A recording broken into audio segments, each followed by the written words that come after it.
So I think there are two real issues in vaccines globally at the moment, making sure that children in low and middle income countries get the vaccines that are available.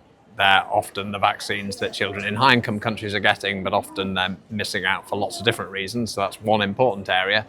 But also not just getting the same vaccines that children in high income countries get, but also that vaccines are really being developed and targeted to those pathogens, those bacteria, viruses, mycobacteria, other infections that cause a burden of disease in low and middle income countries.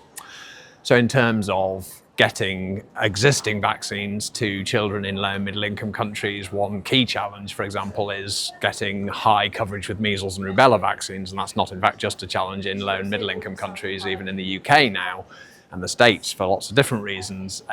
Children aren't getting measles and rubella or MMR vaccines in this setting.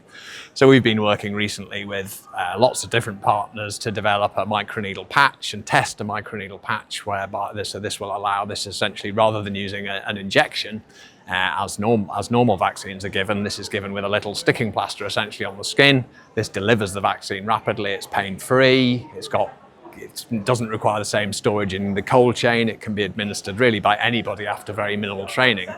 So we really hope that this will help people, help low and middle income countries really improve their vaccine coverage with measles and rubella. So it's early days, but the data for that looks very positive already.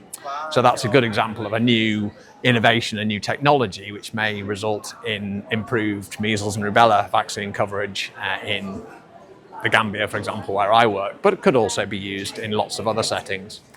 So that's one example. And then thinking about vaccines targeting those pathogens, those bacteria, those infections that are really causing problems in low and middle income countries. There's lots of work on lots of different infections that really are where the burden of disease is not so much in high income countries, but in low income countries. So we're working on group A streptococcal vaccines, for example. The major burden of that being rheumatic heart disease in low and middle income countries. So really understanding the immune responses to group A streptococcus and how you might prevent that through vaccination in the future is another important area. Viral hemorrhagic fevers, Lassa fever, Rift Valley fever, Marburg virus, for example, lots of other infections that there's really a lot of global effort now to make sure that vaccines are really targeted at those pathogens or those infections where there's a really significant burden of disease, not just in the UK, but also in low-income countries, so that we're more prepared for future outbreaks. So I suppose they're the two key areas, making sure children get the vaccines that they're already available, that perhaps they're not getting for lots of other reasons, and maybe microneedle patches will do that, but also really targeting new vaccines towards those infections that really cause a burden of disease in low and middle income countries.